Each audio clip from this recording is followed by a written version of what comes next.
This episode of the Old Boy Podcast, I am joined by John Micheal Stewart. And I'm going to tell you this, my sides still hurt from this conversation. You talk about an old boy, blue collar, just loving life and what he's doing. That's old John Micheal. We talked about how he came up in the blue collar trades. How did Ricky and the Balls come around? I mean, this guy's social media account is amazing. Such good, engaging content. And honestly, it all comes from a place of things that he learned and just situations that he saw as a superintendent, out there working. And it's so authentic. And I really think if you enjoy his content, you're going to be even a bigger fan after this discussion. If you don't, as soon as you get done with this episode, you're going to go follow him. I hope you enjoy. Man, you hear that? Look at here. They're coming. They're coming. We're going to have a party.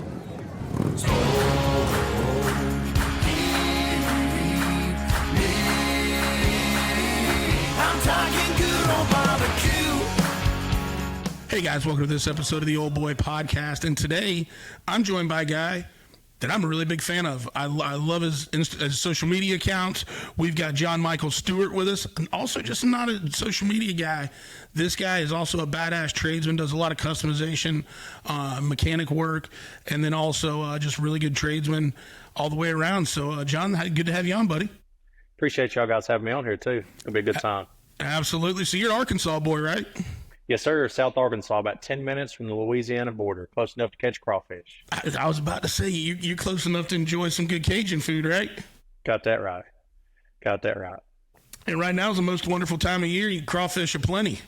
It really is. We're down to about $3.25 a pound live right now, and about 2 months ago it was like $8 a pound live. So a lot better right now than it was a little while earlier. Yeah, I remember when season opened up, I was like, God dang, man, you got to take out a damn loan to get you 5 or 10 pounds. You know what I mean? Hey, man, I'm telling you, it was rough. People get scared around here because Crawfish Bowls is a big event where we're from. I mean, it's weddings, rodeos, birthdays, graduation parties, you name it. Somebody's pulling crawfish every single weekend.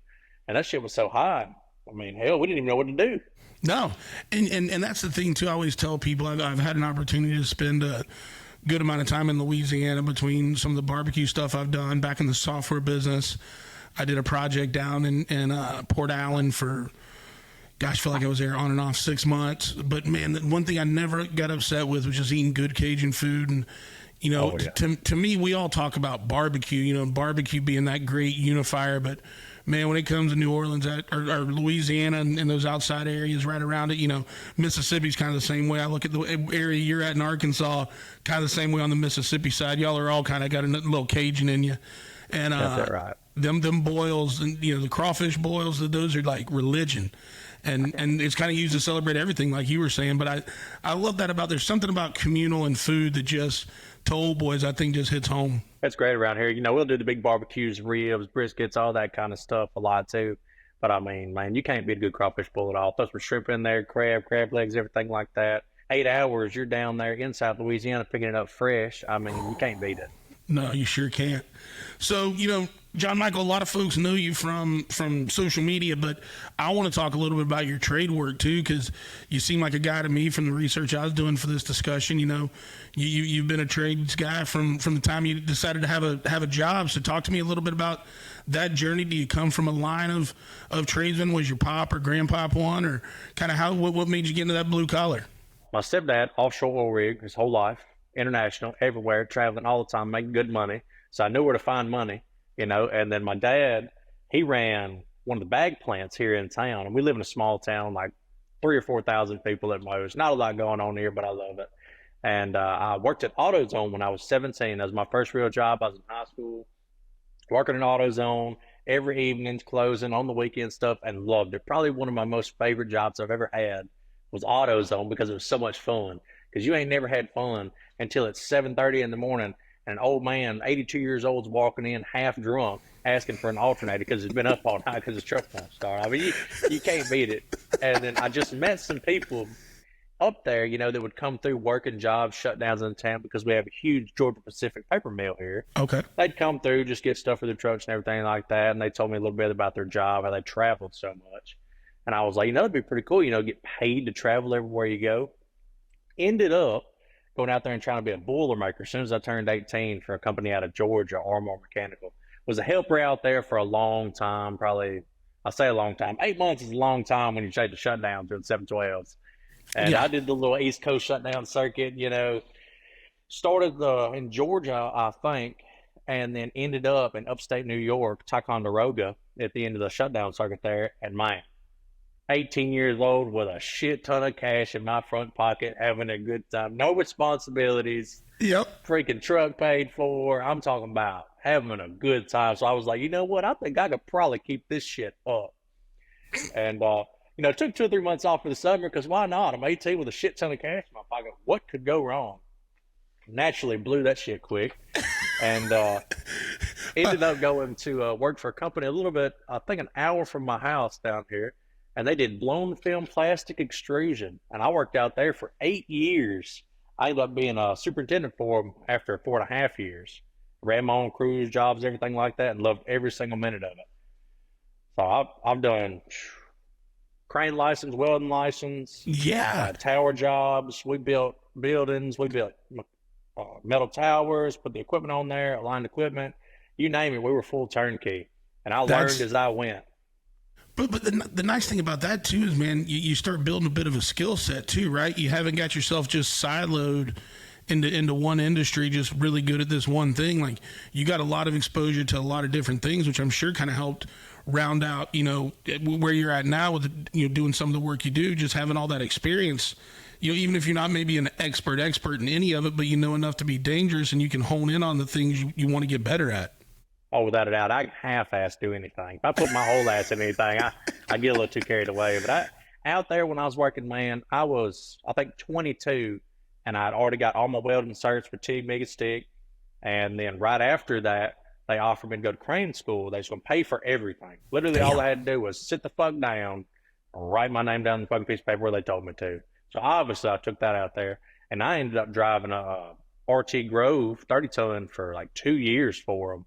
And it was great. Hell yeah. Great time, And then eventually, after I got my crane stuff done, I got my welding stuff done, I'd been around enough where I knew how to use my tabo without cutting my finger off. I could weld. I could do everything that they needed me to do. Supervisor position came up, and I just fast-tracked it as best I could. There was a lot of long days and hours, but I loved every minute of it, because I'm in Los Angeles, I'm in New York, I'm in Chicago, I'm in Orlando. We moved around a lot, and it was always good places. We very rarely ever went to podunk little towns. We were always big prime time, good stuff. And then you being a small town guy, that was kind of like, God damn, look at the big lights, old boy. You know what I mean? I'll tell you what, I think I have stayed in certain areas in these bigger cities where there were more people in a square mile than there were in my whole fucking town. Maybe, whole city limits. If the hotel was big enough, there may have been more people in the damn hotel than in your city, old boy. Hey, some places in Los Angeles, man, we stayed. So my company I worked for always paid for the hotels. That was their big thing. They paid for your hotels, still gave you per diem, and gave you a work truck. And they always put you in the nicest hotel they could find because it was tax write-off for them. They didn't fucking care. Yeah. Well, man, we stayed in so many casinos, it wasn't even funny. I'm talking about, woo, they made sure you needed that fucking job.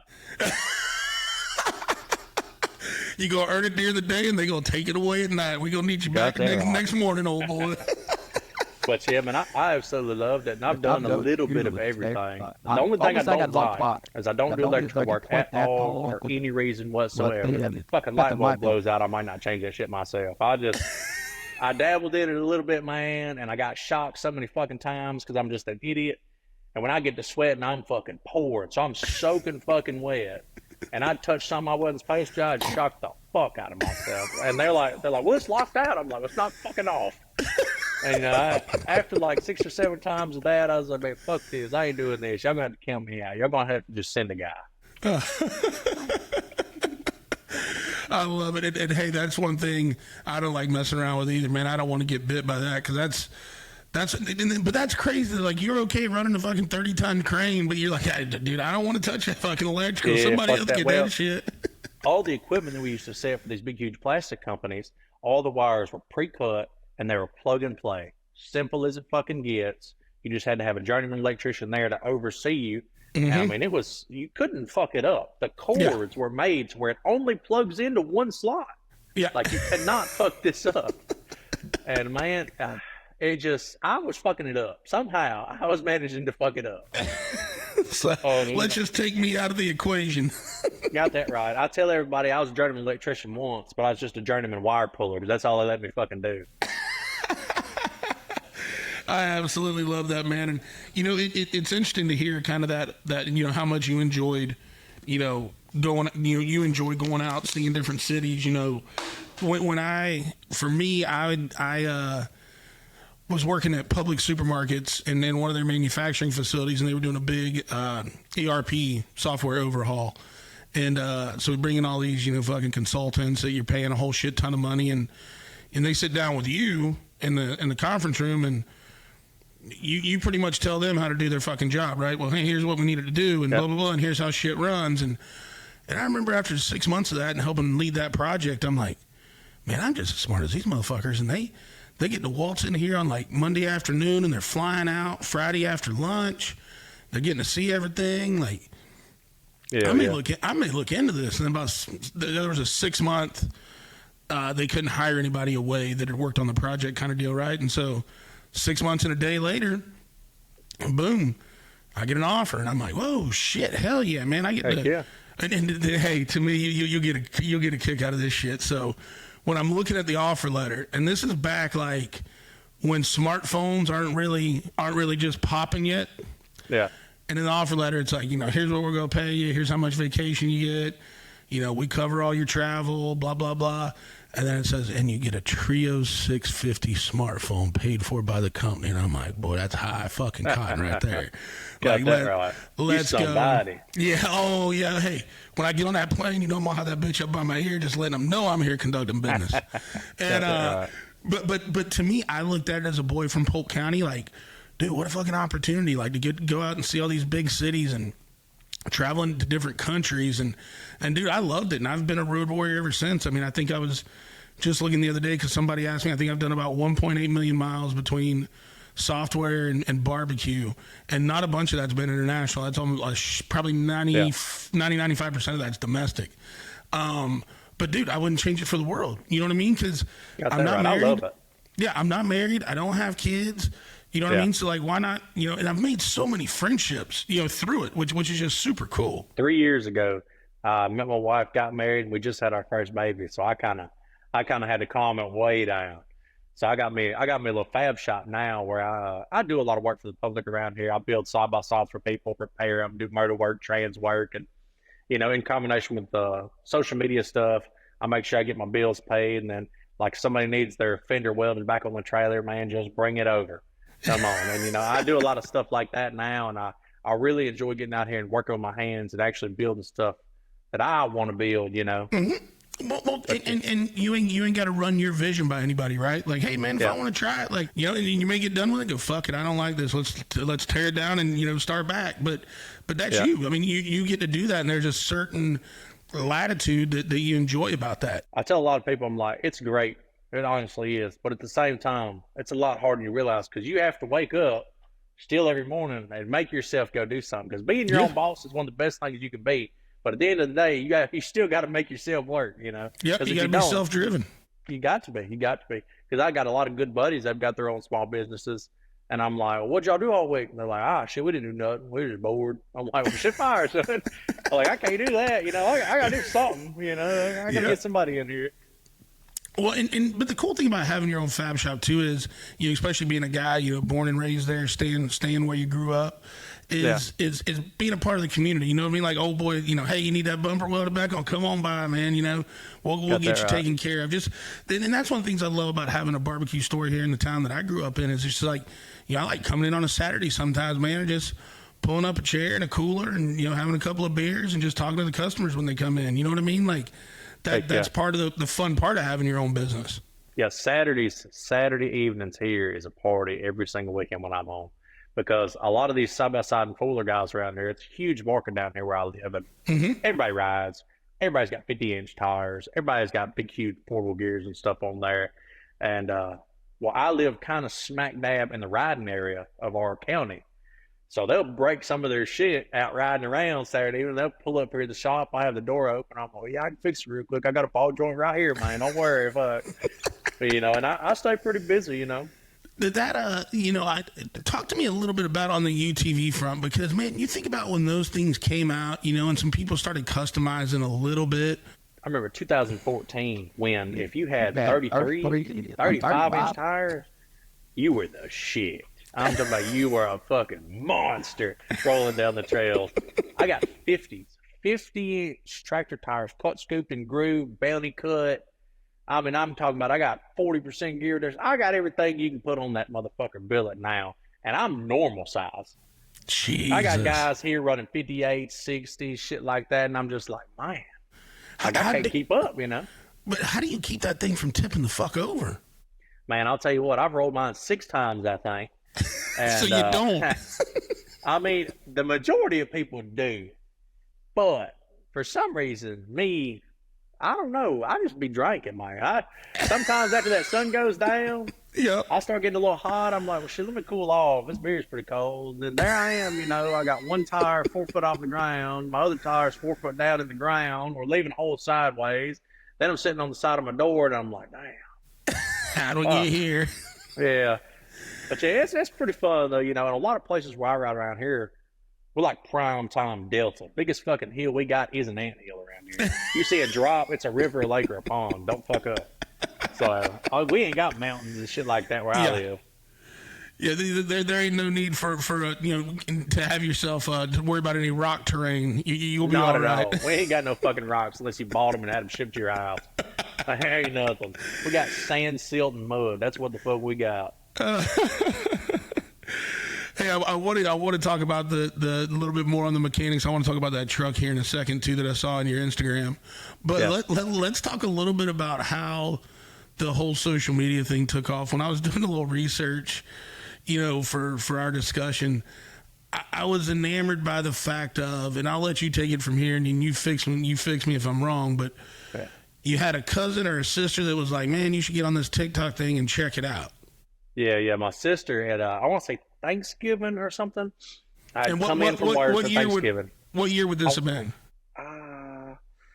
Maybe 2019, 2020. I don't even know. Somewhere, and I want to say 2021 maybe. I don't even fucking know. I think 21. Let's go with that. All right. And they was like, yeah, you should really check it out. You'd probably be good on there.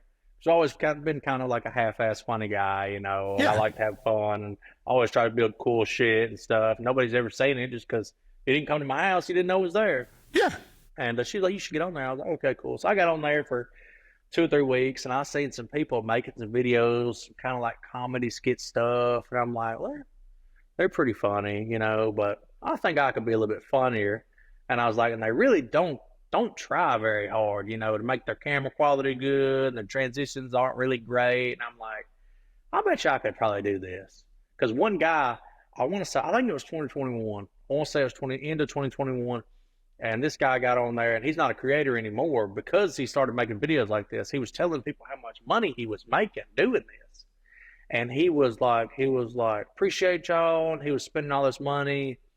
And, he was like, yeah, I make so much. And I was like, well, that's fucking pretty fucked up. You know, you don't even try, and you're making like $300 or $400 every time you post a video. You're like, if they handing that shit out for this, sign me up. I'm like, let's go. I'm like, man, I was like, well, fuck, if I can just get like $50 or $100 a video, and I can do like 5 a week, fuck, I can buy a new truck. You know, this would be great. You know, shit. And I did it, and it just kind of took the fuck off. And I'd do like 6 hours a day online after my 12-hour shift. My whole lunch break was online. I'd pack a fucking sandwich and eat that shit while I was editing the video. You know, I dove off into it pretty hard. And right there, man, that's where I think people fucking miss it. You know what I mean? I don't know if you follow him, but I've got to hang out with Cornbread Cowboy a few times at a couple of events. Yeah. And me and him have had this discussion. He's like, everybody loves that 30 to 45 seconds, you know, maybe a minute and a half.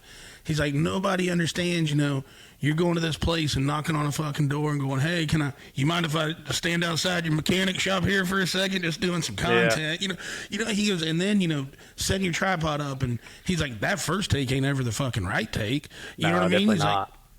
He's like, so for that 1 minute of enjoyment, shit, man, we may have spent 3 to 6 hours getting it done for you. You know what I mean? Between getting there, getting it shot, all the different takes at different angles. It is. You got to want it. You got to want every single bit of it. You got to enjoy it. You got to enjoy it. You got to really fucking want to do it. Because if you don't, then you're not going to succeed at all. I'll see people, they'll get 100, 200, 300,000 followers just because, they're posting good content, but they'll just stalemate there. Mm-hmm. And they'll message me because, I'm open. I'll try and help everybody I can. Sure. And they'll be like, man, we're not just kind of not growing. I'm like, how many hours a day are you spending on your phone or computer? They're like, 2 or 3. I'm like, well, I don't know how you made it this far. Because, I'm roughly around 10 million followers total with all my stuff combined right now. And I am spending, without a doubt, 8 hours a day on the computer. Without a doubt. Not on my phone, on my computer. Editing, copyrights, rights manager, captions, everything. It's a lot of work. And did you self-teach yourself all that stuff? Yep, self-taught myself everything. YouTube videos, man, it's all on YouTube.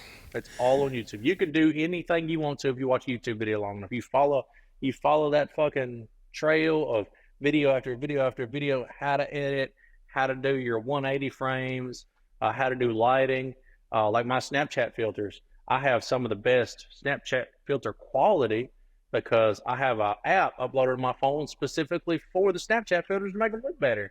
It's just like little shit like that takes 10 minutes to find out, but nobody will take that 3 hours it takes to find that 10-minute video. That's true.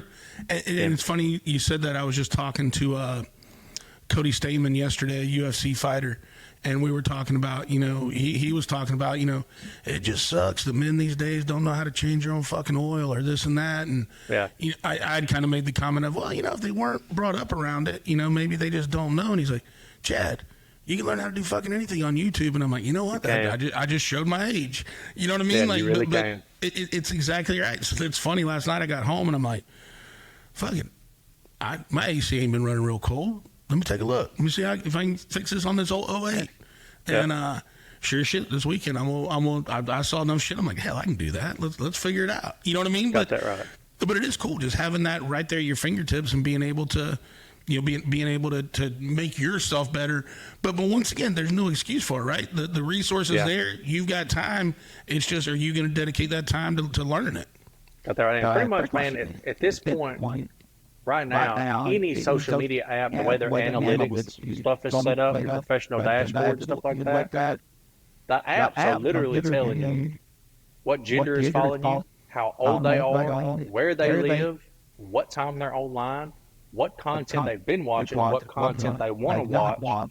I mean, they give you literally everything you need to know. They give you key points and key words that people are searching to put in your videos so that they'll pop up on the For You page. I mean, they make it as simple as it can possibly be. All you got to do is look. Proud sponsor of the show, Welder Nation. Man, I will tell you what, if you are looking for apparel that is built for that trade, this is made for the 0.1 percenters. Those folks out there putting apparel to the test, working some of the most dangerous jobs in some of the most dangerous places. The last thing you can have is faulty gear, faulty apparel. Go check out weldernation.com. Feel free to use my discount code Old Boy Podcast for 15% off. Where did the inspiration for the video come from? To me, when I started looking at your account, I'm like, I think Old Boy just took all of his experience of working in a shop, being a supervisor, being a superintendent, and just having fucking fun with it. Well, so when I started making the videos, I was doing 612s up in Ohio.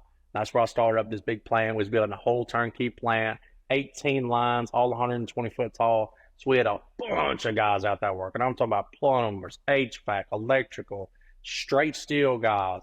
We had machinists, you name it. We had every fucking trade under one roof, and we all hated each other, and we all sat the same fucking break crew. So the shit talking was just immaculate. It was fucking insane. I'm done. It's crazy. Well, so I started doing the videos, just kind of joking and shit. Well, I would make a video, and so I I always took my lunch break an hour before everybody else. So they were working. So as a supervisor, I'd get out there. So I would fucking run through the job site and see if there's anything that we need to do later that day while they were all taking lunch. Well, I'd post that fucking video at 12:01 as soon as my lunch break ended. Well, sure enough, these cocksuckers. They would all watch it on that? They would all fucking watch it. And I would fucking walk in there at like 12:58 because, you know, you motherfuckers need to get up. Let's go back to work. I'd walk the fuck in there and they'd be like, that wasn't even fucking funny, you stupid mother. And I'm talking about they would rip my ass a new one. And they'd be like, if we would have done it, this is what the fuck we would have said. And I mean, you know, they were helping me do the videos and they were having a good time. I was having a good time. And, you know, we always had the old hand. We always had the stupid hand. We always had the new guy, you know, and it just kind of molded into, they wanted me to do this, but they didn't want to be on video. And I tried to get a bunch of them to be on video with me. And they're like, no, fuck that. We don't want to be on that shit. You're an idiot, you know? Yeah. But they loved me doing it. I loved doing it. And it just kind of snowballed into what it is now. And then I worked out there with them for the first year and a half I was doing this. God, so you went from pretty much 0 followers to the time do you remember about where you were at from the time you ended that job with them? I had just hit over 1 million and something on TikTok, and I had just started a YouTube channel and just started a Facebook page. Wow. I pretty much, I had to quit. I mean, it was more or less getting fired, less of getting having to quit, because it had just got to the point to where I was growing, and I had people that wanted me to come to an event. Mm-hmm. You know, and I was like, I would love to come to an event. I really would, but I can't get off work.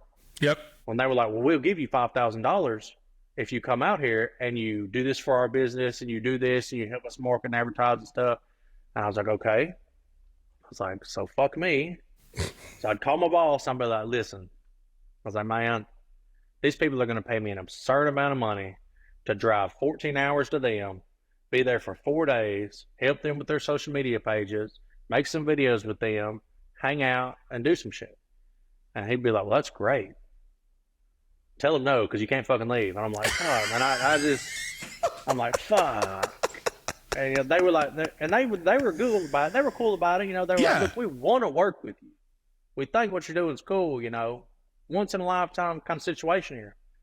But at the same time, you know, you're running 6 projects in 4 different buildings. You're doing payroll. You're doing our safety inspections and sheets in the morning. You know, you're working with everybody else. You can't be gone every other weekend for 4 days, 5 days. Yeah, you're kind of the glue. Yeah, you know, I was like, yeah, I fucking know.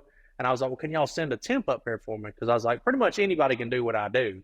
The only difference between me and anybody else is I just know everybody. That's it. Yeah.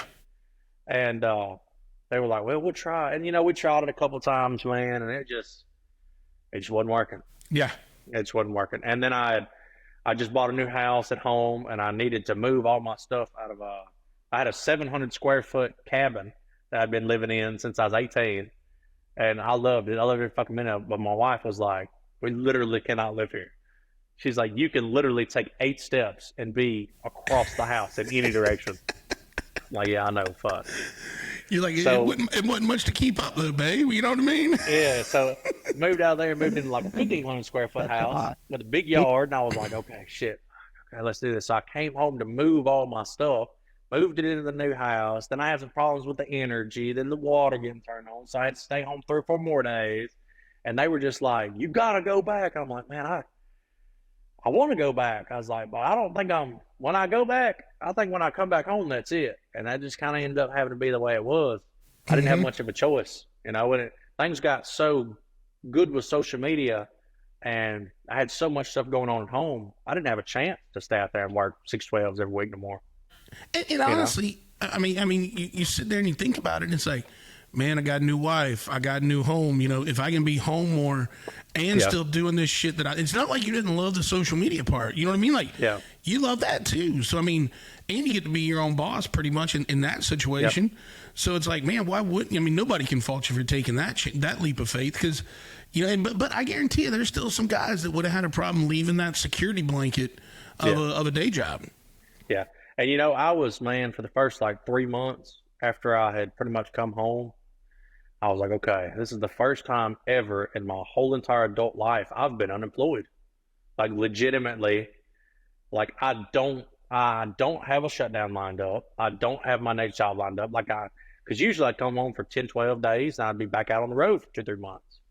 Well, I'm just kind of sitting home like, fuck, I hope this shit follows through, and that's kind of when like I started selling hard hat stickers. So I started up like a little Etsy shop to kind of try and get some money going in. And I'd gotten to the point to where between selling hard hat stickers and hats and shirts and making the videos, I was making the same amount of money every week that I was at my job, and I got to be home. So I was like, okay, this shit might work the fuck out. But man, it was that first 3 months I was stressed. Oh yeah. Say the least. Well, you just got to prove it to yourself, because once again, you didn't have any reps doing that. You know what I mean? Like that was all greenfield, all new stuff. You know what I mean? So you just got to get in there and figure out, hey, but you started hustling. You know what I mean? And I'll tell you what, nobody tells you how to be a fun content creator. You know what I mean? Like nobody tells you this is how you're supposed to make YouTube videos to make money, or this is how you're supposed to make TikToks to get engagement. You're just straight up 100% free balling the whole fucking time and hoping that shit works. And a lot of people are that have like the crazy ass lifestyles with like Lamborghinis and fucking do that. Like, of course they got it, because people want to watch that cool shit. Me, I'm just a dumb fucking redneck from South Arkansas that's telling some jokes online. I'm thinking, okay, I got to figure some shit out. But the thing about that, John Micheal, your shit is so much more relatable to regular good old America than some snotty nosed fucking 23-year-old pulling up in a Lambo. You know what I mean? I mean, that's FOMO shit. Like the shit you do, like that. Like you can watch any of those videos and go, "Oh, I know, motherfucker, just like that." Yeah. And I try and be relatable as I can, because I did it for my whole life. Yeah. When I first started doing everything, I'd have people comment and they'd be like, "This dude don't even know what the fuck he's talking about."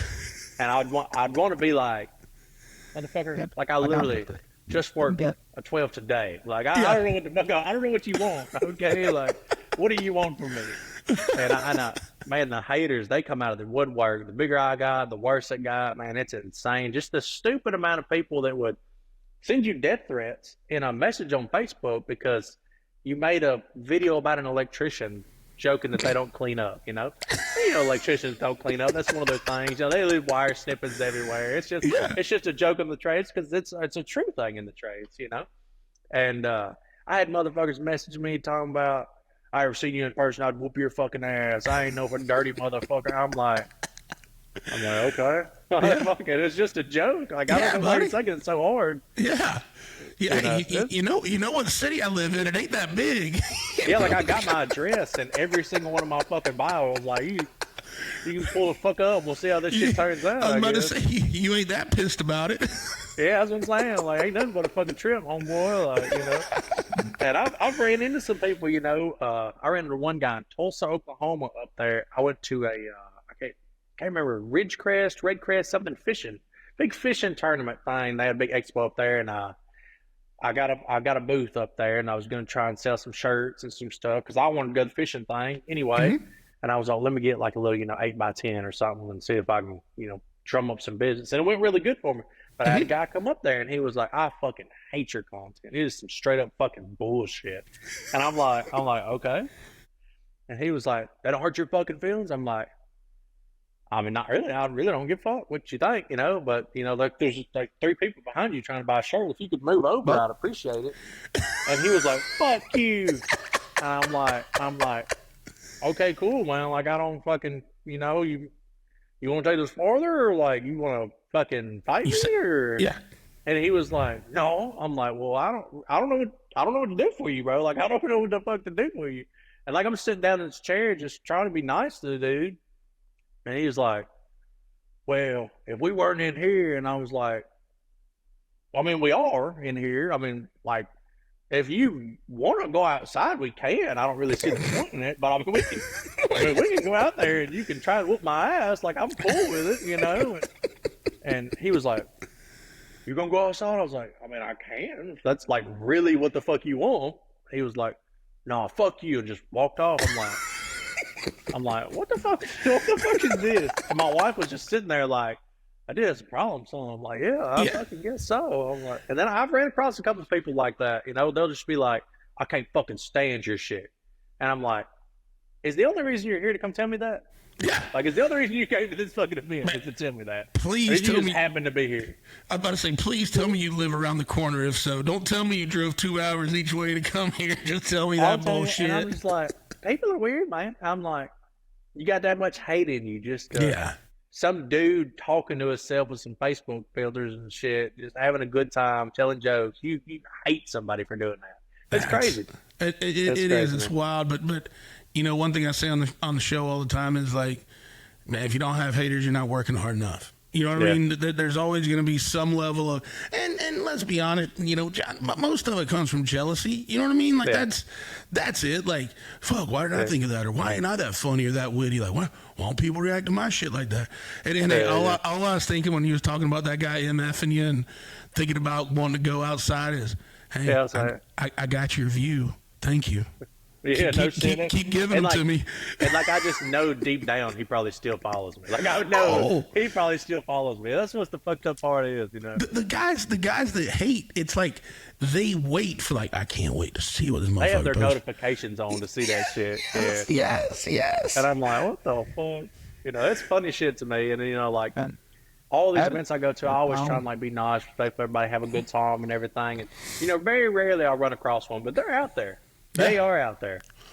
But, you know, they're so offset, though, by the amount of people that, you know, show up to your booth or seek you out and go, man, you brightened up my day. Like, I really enjoy it. Keep doing what you do. Okay. You know what I mean? And they want a shirt or they want a hat or they want a picture because they want to support you. You know what I mean? Like, that's the ones where it's like, all right, man, we're going to get them and keep trucking. Heck yeah. And I'll tell you what my favorite, you know, there's a lot of people in the 30s and 40s that follow me and stuff like that. You know, it's kind of like my age range for working blue-collar folk. But what I really enjoy the most is like the older than 60, older than 70 people that watch me.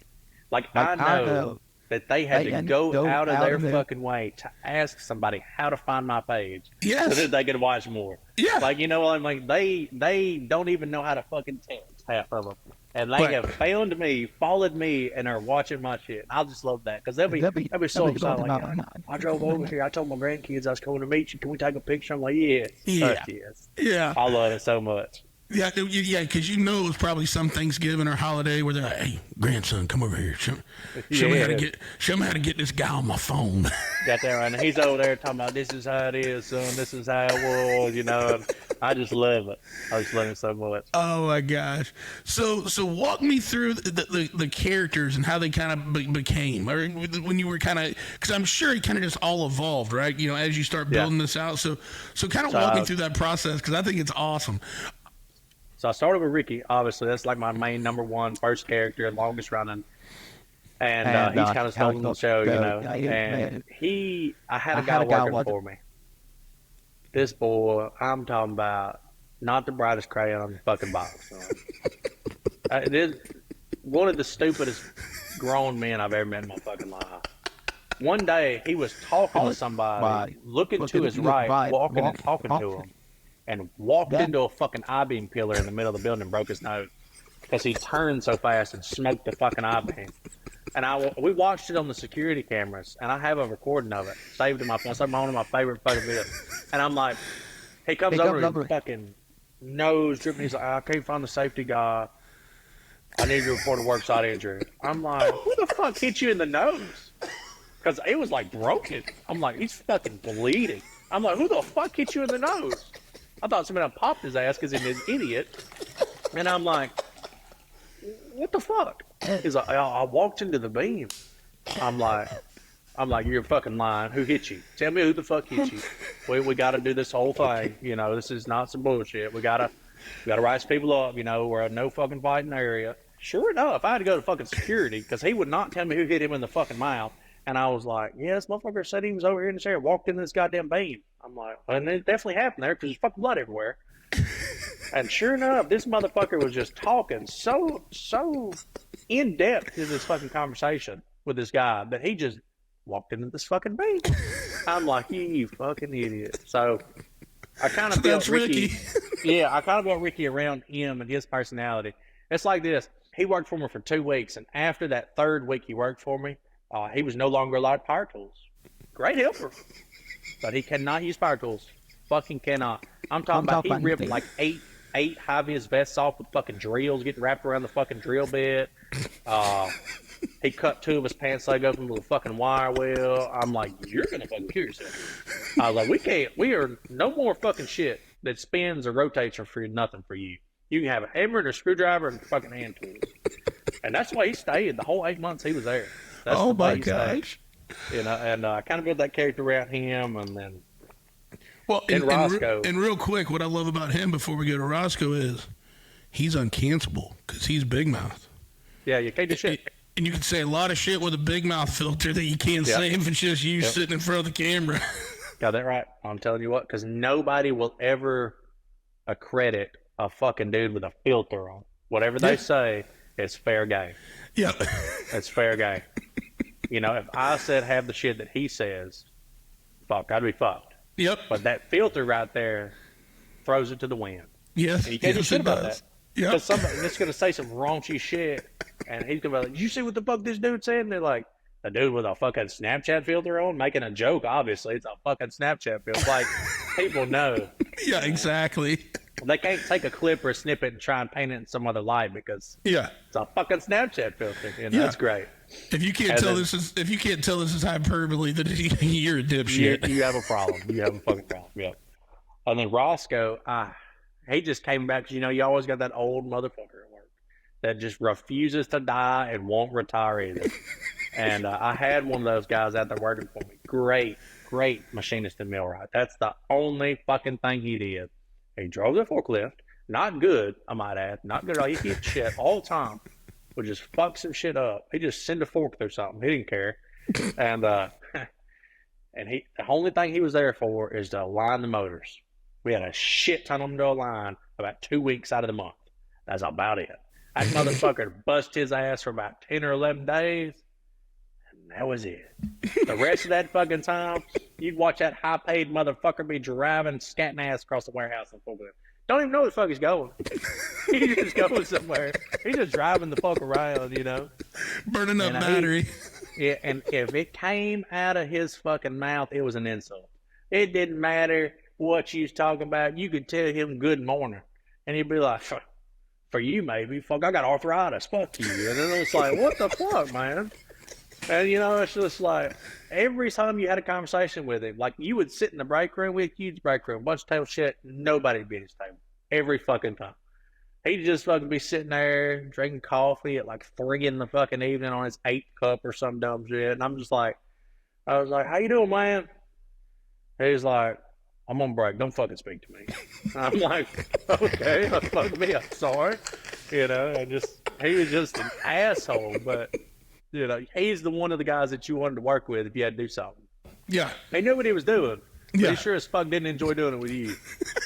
Or anybody. Or anybody. He was just, oh, man. And he worked there for a long time. And he was so fucking old then. I don't even know how old. I think he was like 76 or some crazy shit whenever I left.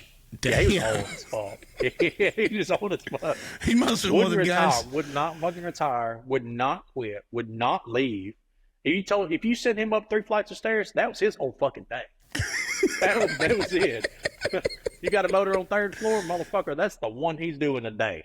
Okay, because if he's got to come back down and get a shim, that's a tomorrow job. I mean, you're fucked. He's going to make out his parts list for tomorrow to get on up there and finish shit. That motherfucker had 1 up and 1 down in him. That's it. He took his fucking lunch if he had to go to the 8th floor. He was not fucking about. But he was a good motherfucker, and that's kind of where Roscoe came from. And then the new guy, we always had new guys. Man, we went through so many people during COVID.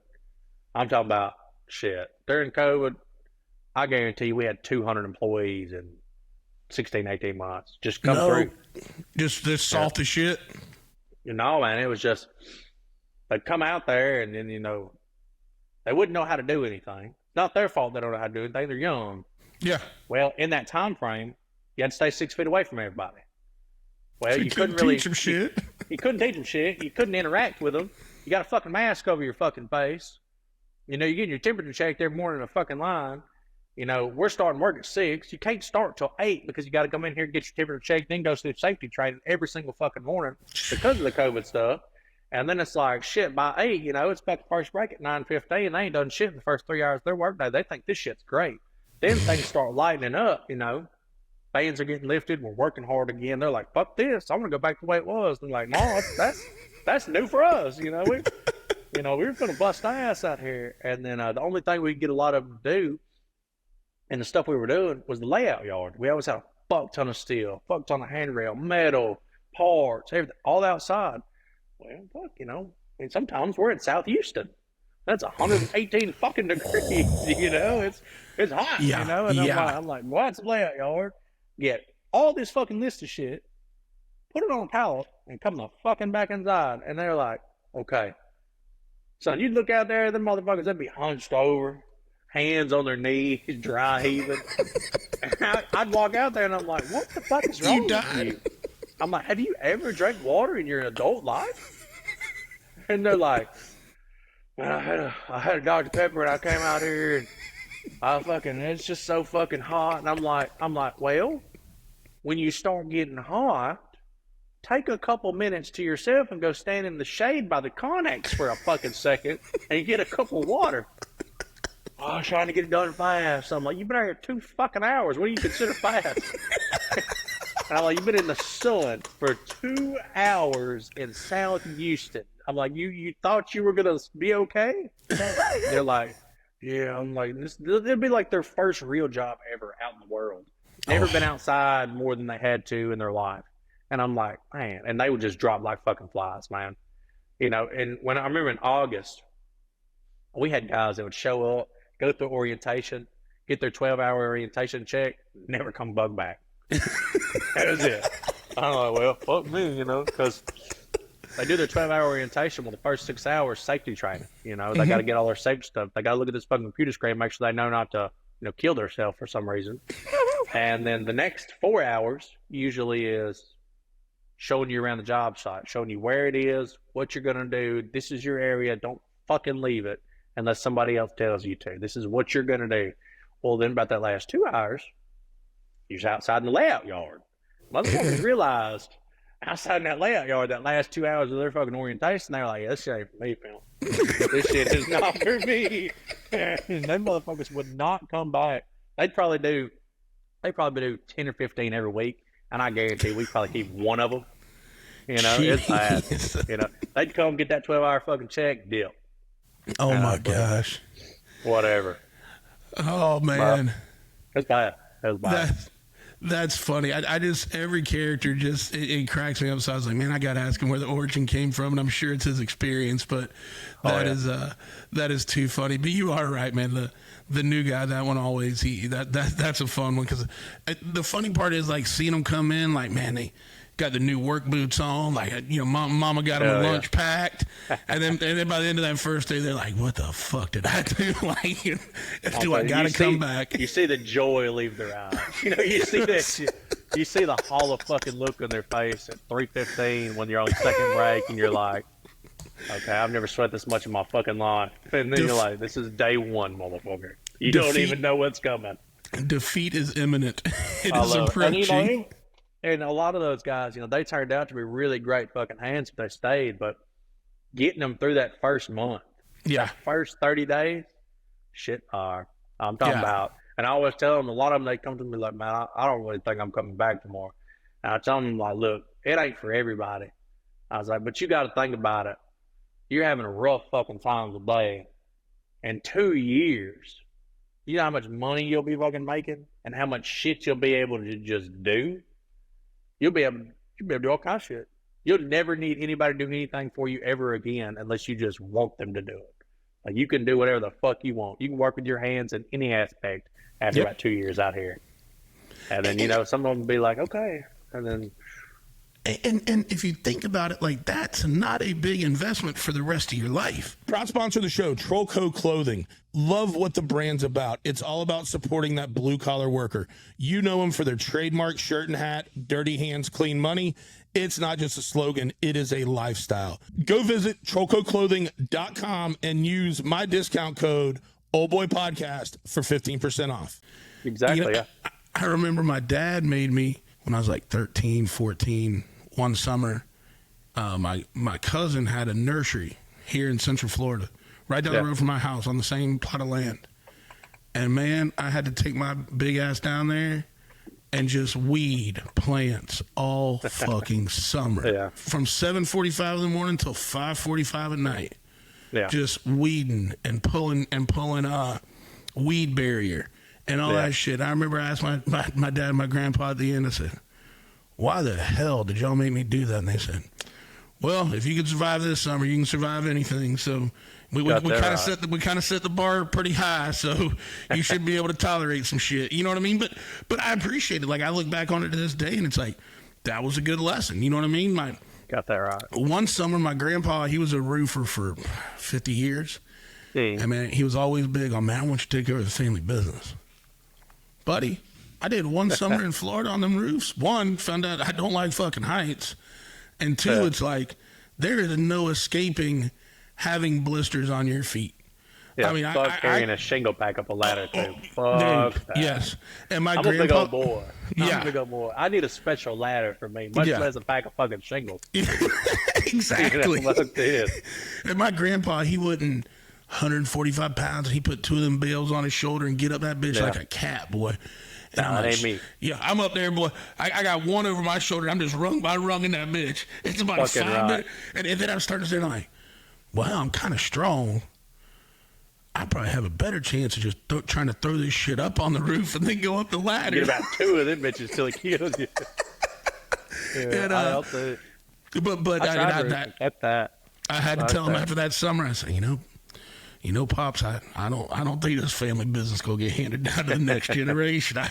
I think you just run with it. But you know, it's those type of summers and experiences that toughen you up. You know what I mean? That you know, when you do go get that first real job, people are like, God dang, this boy's got work ethic. Like, shit, we got him working in air conditioning. He knows there's something worse. Yeah, exactly. Like, man, I don't want to go back to that nursery or that well or that roof and let's go. Shit, bro, I'll tell you what, some of the hardest jobs I did was when I was in high school, 16 and 17, before I started working in AutoZone. You know, one summer I'm like, I'm going to mow yards, you know. That first 2 or 3, I was like, cool. Shit, about after 2 or 3 weeks, I'm like, I didn't want to see a weed eater again in my fucking life. You know, weed eating and mowing, that's good money, but I just ain't cut out for it. I do my own, and that's about it. Yep. And then I was like, well, you know what? Got all this clientele, you know, I'm going to switch over to washing cars, detailing vehicles. Let me tell you, you gotta want that shit. You gotta want that. You gotta want to wash a motherfucking car inside and out for $50 around here. You gotta want that life. Yeah. Because it ain't me. It ain't me. These motherfuckers pulling up off their shift with a 4-door F-350 dually wanting they shit. Speaking Spanish, I'm like, $70. They're like, good with me. See you in an hour or two. I'm like, fuck, you better come back 3 days later. You know, there's mud under your carpet. I don't know what the fuck I'm gonna do. And then I tried concrete one time. I'll tell you what, concrete trade, you got my fucking respect if you do that shit for a living. Yes. If you're a concrete and you're a finisher, you a bad man. You a bad motherfucker. I'll tell you what, I poured some concrete, and I was like, cool. When it come time to finish, my back ain't never hurt that fucking bad in my life. I was like, nah, I ain't cut out for this shit. My hands were cramping. My forearms were fucking throbbing. I'm like, fuck this. And you got to be quick. You know what I mean? If you're not fast, the job's going to get a whole hell of a lot harder, a whole lot real quick. Yeah, these motherfuckers, man, they were over there doing pad work, and they were like, you going to do the curbs, okay? I'm like, I don't know what the fuck that means, but okay. Boy, little did I know. Apparently, they were like, yeah, that's the hardest fucking thing we do. I'm like, fuck y'all. Like, fuck y'all. Yeah, and then they were like, yeah, we didn't even have a curb quoted in this job. We just did that for free. I'm like, fuck you. I'm like, fuck. Man, I was so fucking wore out and shit. I'll tell you what, then it's too wet, it's too dry, there's a fucking gap. I'm like, nah, I ain't making this. I'm going to do something else. I'm going to do something else real quick. Oh, my gosh. John Micheal, we've almost already went an hour, and I don't want to take too much of your time, but I got a couple more things. This is I'm having an absolute ball. One of the things I wanted to ask for people out there, we have a lot of people that you know do social media, that listen to the show, and this and that. Would if you know, and you kind of started with TikTok, and then moved on to YouTube and Facebook. Would you say for someone getting started, or someone that maybe has a stagnant account that's really wanting to start putting the time into it, like you've talked about, would you say put that time into TikTok and then use that content across other platforms? Like, what's your advice? If you want to grow a following quickly, the minute mark is your best friend. You want a video a minute long, somewhere around there, whether it's 45 seconds or a minute 15. You want to hit YouTube Shorts hard because that's what people are watching on YouTube. You want to hit Facebook Reels and Instagram Reels hard because that's what people are watching. I mean, the videos, those long form stuff, that's for your devoted follower base that enjoys your content. To get that follower base, you have to post short, snippy, quick videos. And then TikTok is great. They're all about the same to me, honestly. Like, any short form video that's quick, snappy, and fun that can get you followers, that's where you want to start out at, because you can't start posting 20-minute videos. You can't do that, because unless you have a follower base that wants to watch that 20 minutes, you're wasting your time and money. Yeah. But if you can get out there and you can make 10 or 12 videos, quick snippets, fun stuff out of that 20-minute video and post those to Reels and Shorts, you can tag that as a related video, and then you can see if they want to go watch your longer form content. But a lot of people get too in depth with trying to do too big of stuff too fast. Well, and I think with my world, in barbecue and culinary and cooking, everything started as kind of long form recipes, right? Yeah. And then guys that took off did exactly what you did. They would take and make that long form, but then they would cut that long form into that minute-ish video, and then hey, you learned it all right here. But if you really care about watching me dice onions or whatever, boom, go to YouTube, watch that part of it. But if you just want to see everything get put together, recipe at the bottom, boom, boom, boom, a lot of transitions to keep people engaged, then then that's where you started seeing people take off, was when they just exactly that formula you laid out. That makes so much sense. Yeah, and and a lot of people, and I'll tell everybody, the only thing you have to do is open up your professional dashboard or your Meta Business Suite or your analytics section or anything like that, your insights section. Open that up and start clicking on tabs. Every single one of those tabs, somewhere on that screen, is going to have a little bitty word that says learn more and a little bitty blue dot beside it, most likely.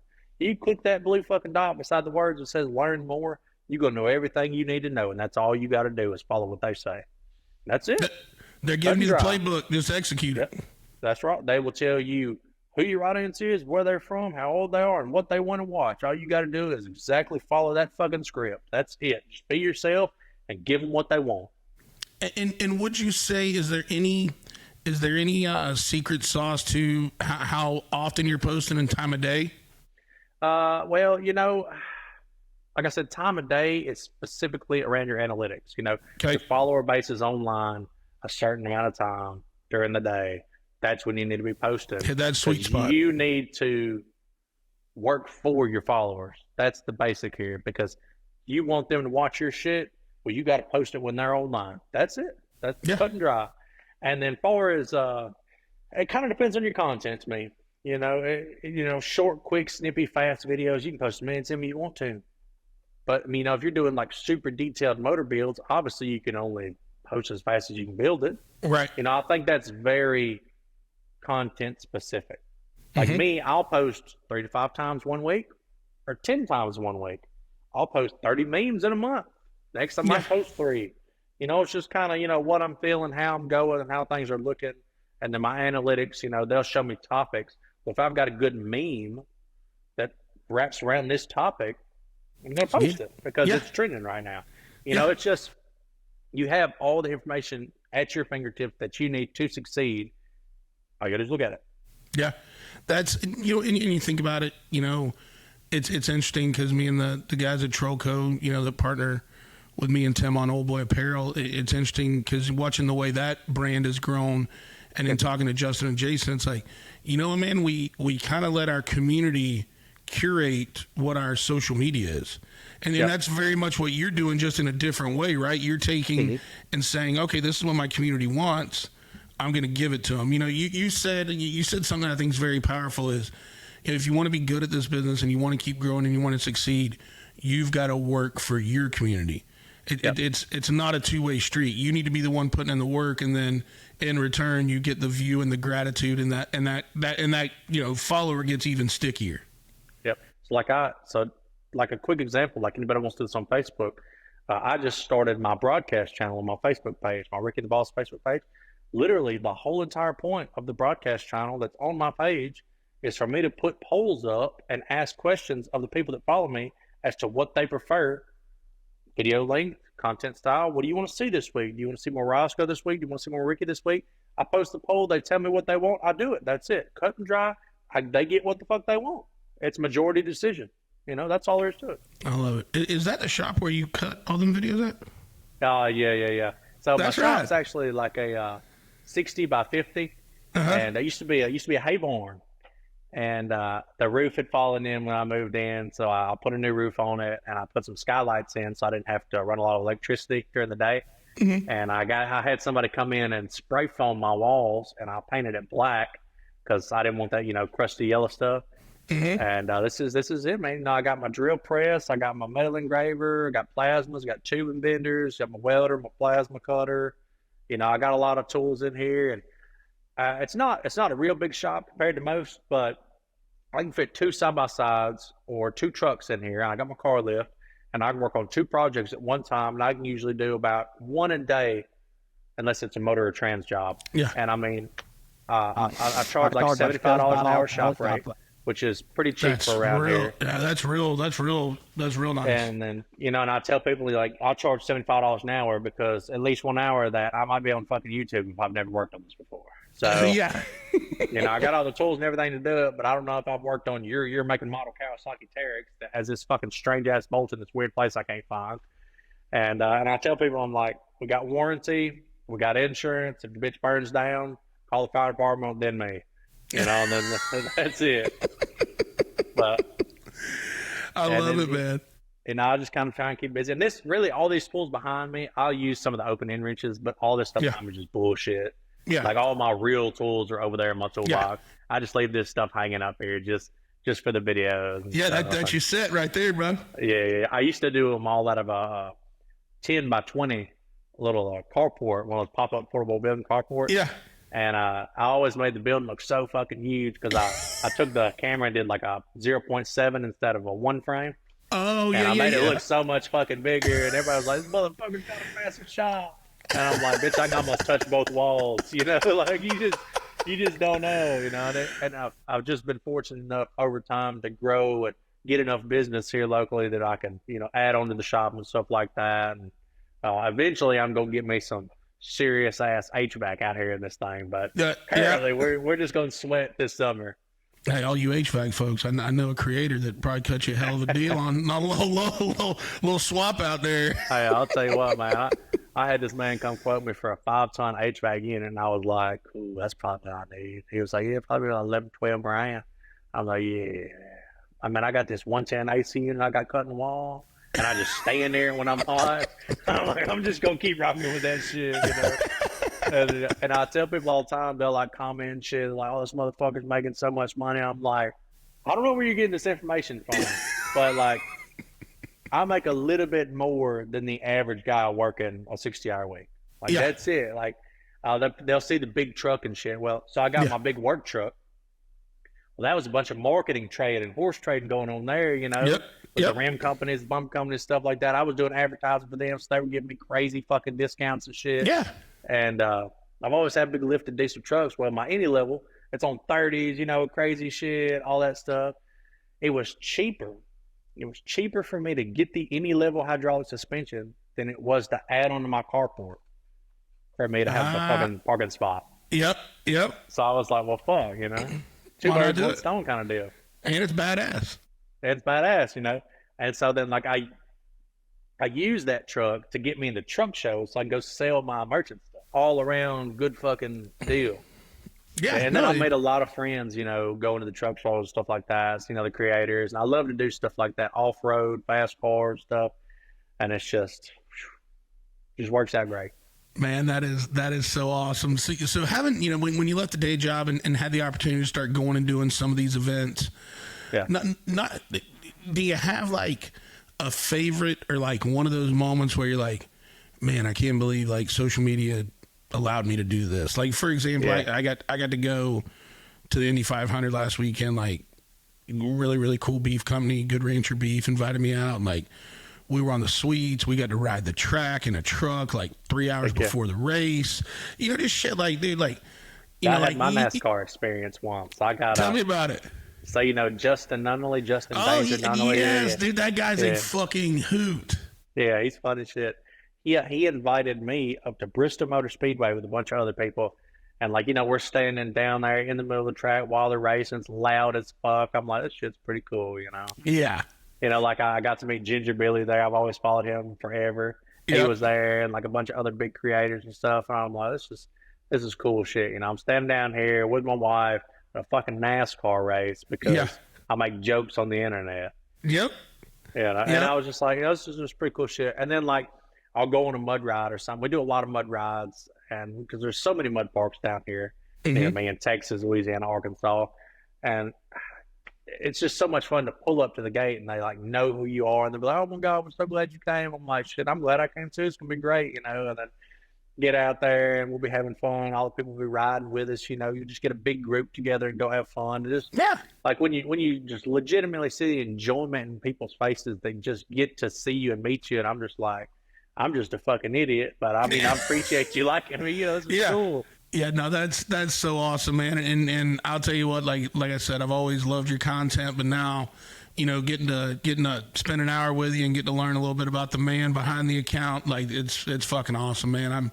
I'm so happy you're having success with this, and I feel like it's just going to continue to grow because, obviously you've got the work ethic, you understand, you're paying attention to things.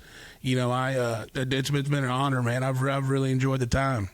Thank you. I appreciate you too, man. I love being on here. If y'all ever want me back, just let me know. I'm around. Oh, it's not going to be if, it's going to be when, brother. real quick before we let you go, two questions. One question and one opportunity. Now that you've been on the show for an hour, you kind of see how we do things. You got one or two people you'd recommend that I had on and chatted with? I know one guy. He's really funny. Have you ever heard of Day in the Great? Dude, okay.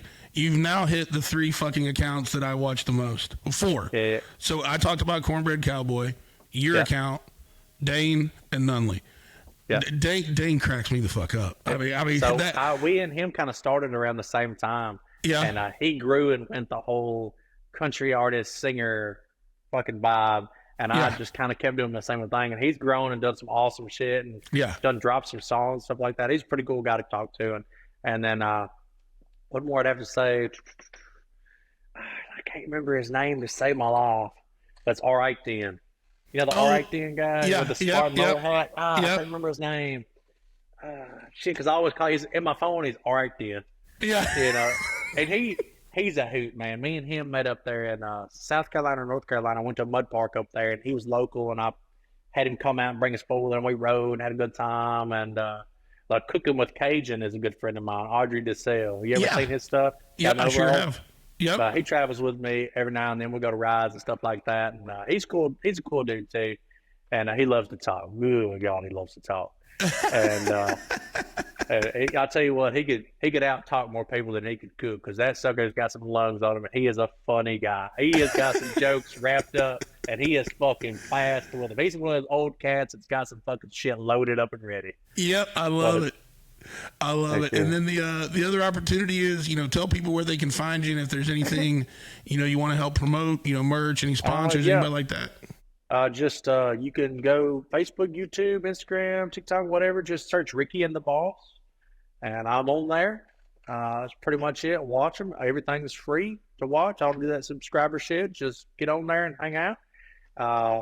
I'm building a new website. I do a lot of giveaways now. I've been giving away. I saw that. You've been giving away a lot of cool shit. Yeah, I gave away 3 rigid air compressors so far, completely and totally free. So 1 fully decked out triple deck Milwaukee pack out with $1,100 worth of tools inside.